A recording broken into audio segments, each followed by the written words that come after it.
comecei no mercado no início dos anos 80, eu fiz administração na FAP com especialização em finanças. E quando eu comecei, o mercado brasileiro era bem diferente do que é hoje. Ele é um mercado onde a inteligência, a tecnologia financeira estava muito mais nas corretoras do que nos bancos. Os bancos eram muito mais empresas de serviço de conta corrente, esse tipo de coisa. Tinha só o Citibank e o Crefsul, que eram bancos ainda, o negócio de banco de investimento estava começando a ter esse conceito, né? Derivativos daquela época chamavam-se futuros, mercado de futuros e de opções. Então, eu comecei trabalhando em corretoras. Eu sempre me interessei em, usando os mercados e usando esses instrumentos que na época chamavam de futuros e opções, né, os derivativos, transformar algumas operações em operações financeiras, com riscos mais direcionados e tal, que era uma inovação na época. Então, para mim foi uma avenida muito grande que se abriu, porque muito pouca gente olhava sob essa ótica, né? Enfim, então minha carreira começou aí. Eu logo sempre me interessei muito em entender os mercados, como funcionavam os produtos. Acabei começando a dar aula na bolsa logo cedo. Então os contratos de derivativos, quando eles começaram, eu fui dos primeiros caras a dar aula sobre estratégias nesse mercado. Então foi uma coisa que sempre me interessou. Daí no ano de 88 eu fui para o JP Morgan, que foi uma mudança muito grande na minha carreira. Eu entrei na corretora do JP Morgan, fazendo transações financeiras no mercado de ações para clientes, mas logo o banco, a corretora, o banco que ainda não tinha um banco no Brasil, se tornou um banco e montou a área de câmbio.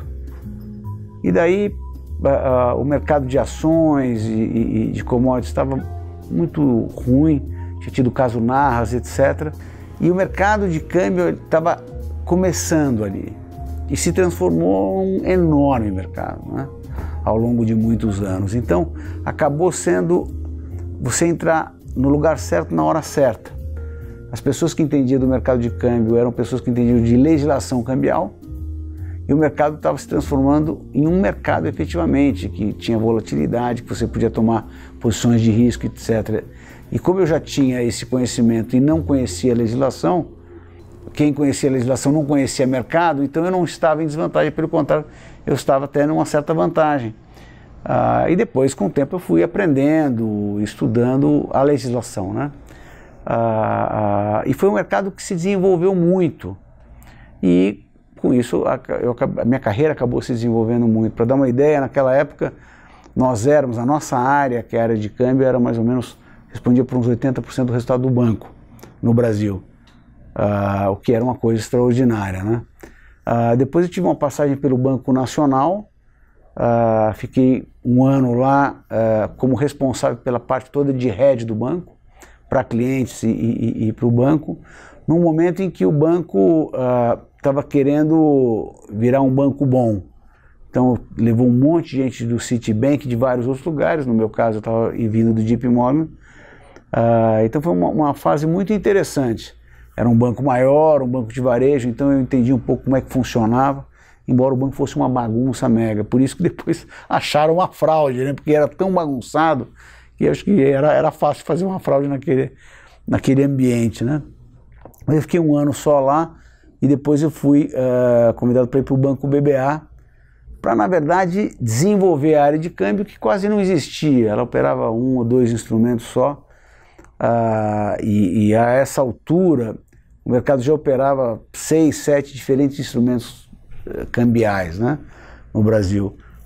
Export notes, os swaps tinham começado, os contratos futuros, pouco de opções, e eu tinha bastante dessa tecnologia, porque tinha estudado muito, feito cursos fora sobre opções, quando era uma coisa incipiente no Brasil.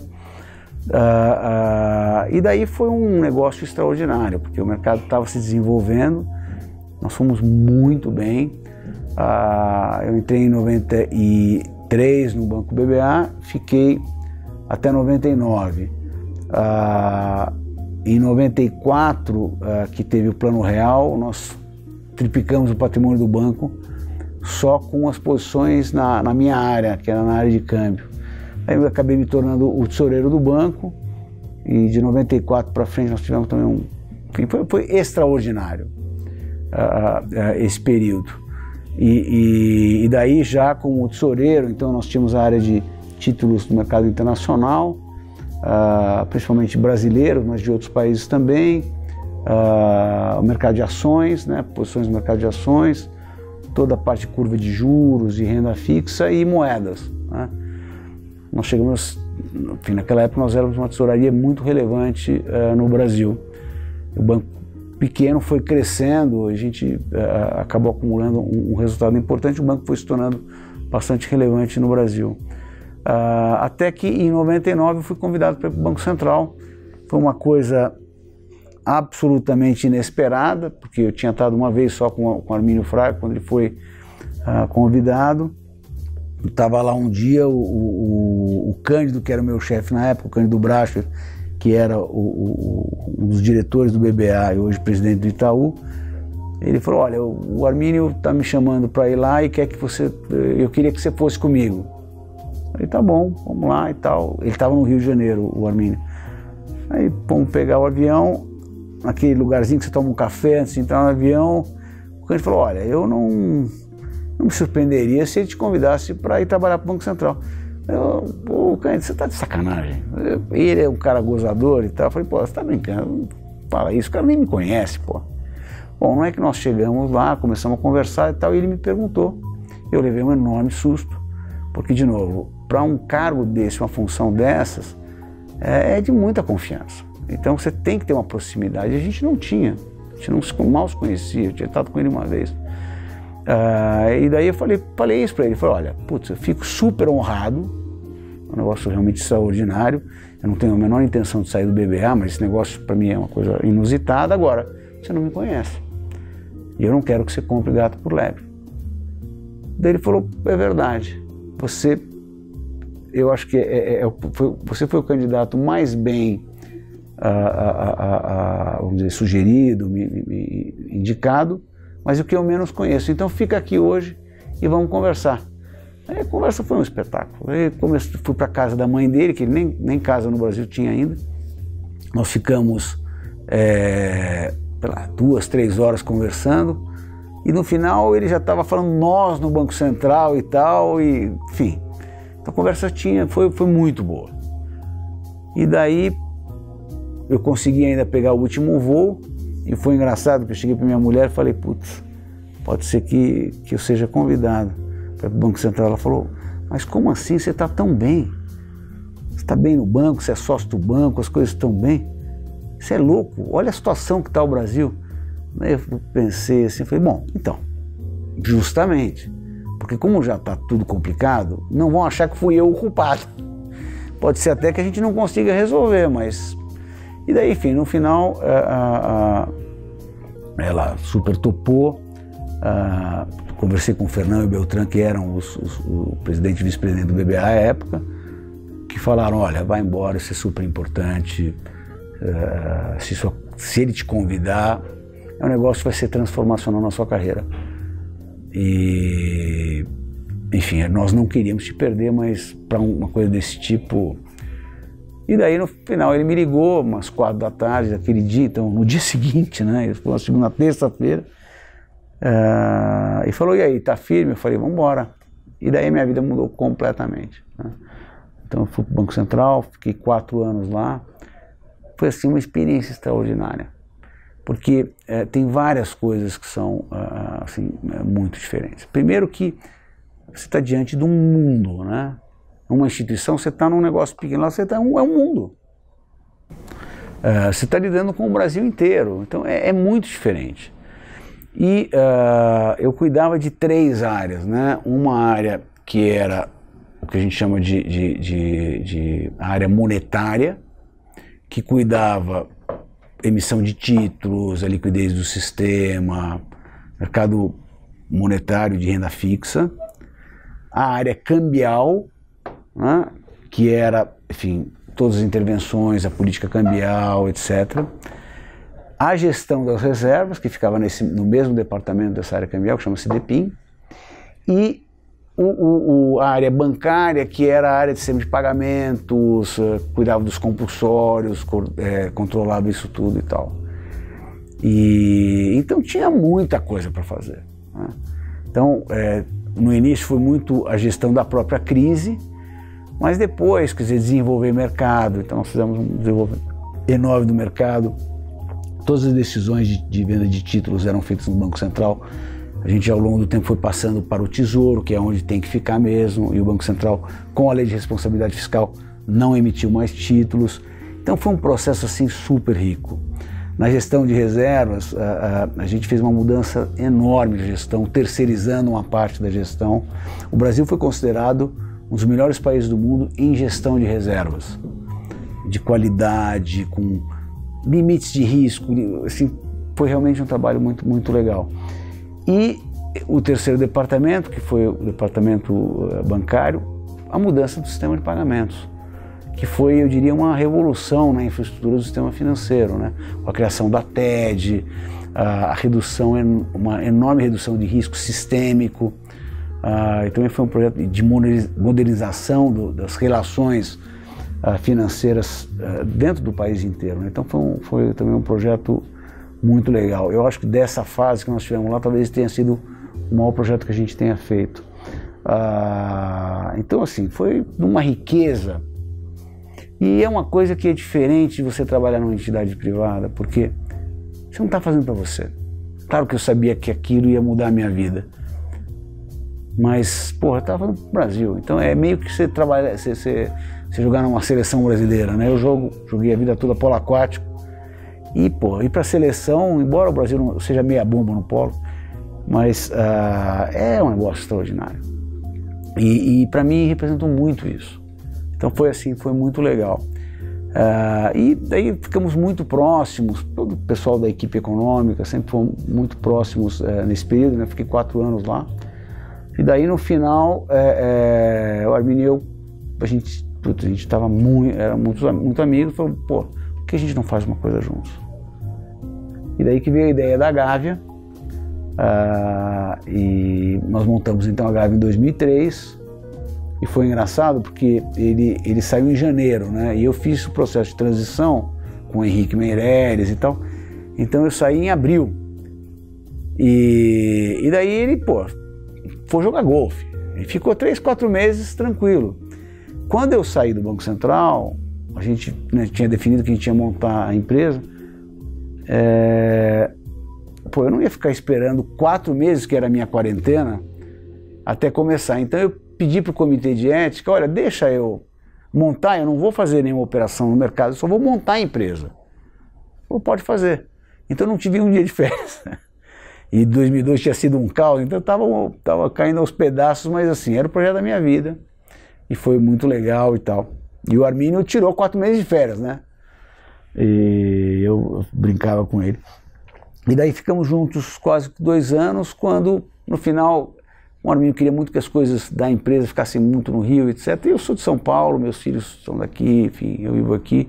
Eu já fiquei muitos anos nesse negócio de Brasília, São Paulo, depois Rio, São Paulo, na Gávea. Ele quer saber, puta, Arminio, vamos separar. A gente continuou sócio há alguns anos, sócios cruzados entre as empresas, mas que empresas totalmente independentes. E a Mauá nasceu então em 2005, e temos quase 13 anos de vida, e pô, estou super feliz. Quer dizer, hoje a nossa empresa ela tem perto de 4,5 bilhões de reais sob gestão, em 3 estratégias diferentes, né? Os fundos macro, o multimercado, a área imobiliária, que é uma área também bastante importante nossa, e uma área que a gente recém recriou, que foi a área de fundos de ações, e que tem poucos meses ainda, tem muito caminho pela frente, mas que também está indo bem e tudo. Então, enfim, então a empresa cresceu muito e com uma qualidade que eu acho que poucos momentos na história da Mauá, e mesmo eu diria na época da Gávea, a gente teve de gente, de sócios, de grupo, todo mundo muito alinhado. Então, assim, não é por outra razão que a empresa está indo muito bem.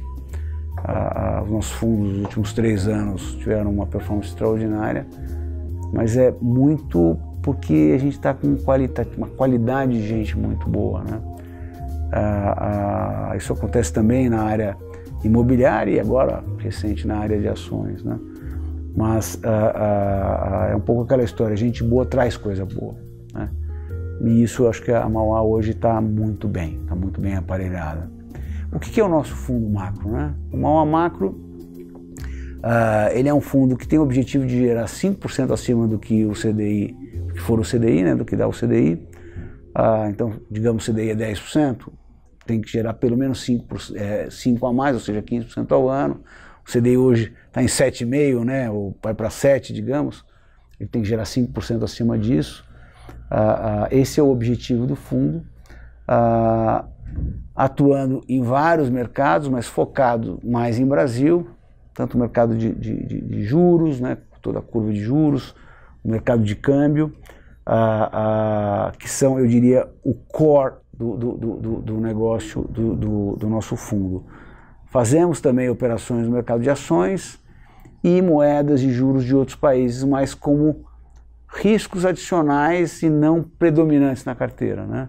Porque a gente tem que entender o que está acontecendo no mundo, mas o que a gente conhece mais no detalhe mesmo é Brasil. E o que a gente gosta de fazer é estar em mercados que a gente conheça com a maior profundidade possível. Em termos da estratégia, a gente não gosta de ficar tomando risco o tempo todo. A gente entende que você tem 3 ou 4 boas oportunidades do ano que você tem que tentar capturá-las. Se você fizer isso, você vai fazer um bom resultado durante o ano, né? Então essa é a nossa preocupação, uma preocupação diária.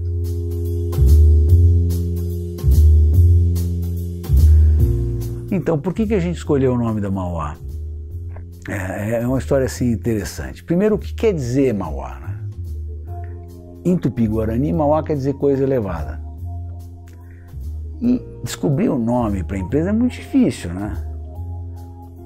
Então, quando nós estávamos fundando a Mauá, nós começamos a debater, putz, que nome, cada um veio com várias ideias e tudo. E daí, por coincidência, eu tinha um dicionário português Tupi-Guarani. Comecei a olhar, e eu lembro que foi a primeira reunião de sócios da Mauá, foi lá em casa, inclusive, à noite, assim. De repente, vi vários nomes, fui anotando e tal. De repente, Mauá. Opa, o que quer dizer Mauá? Quer dizer coisa elevada. Putz, que legal. E por que me chamou a atenção Mauá?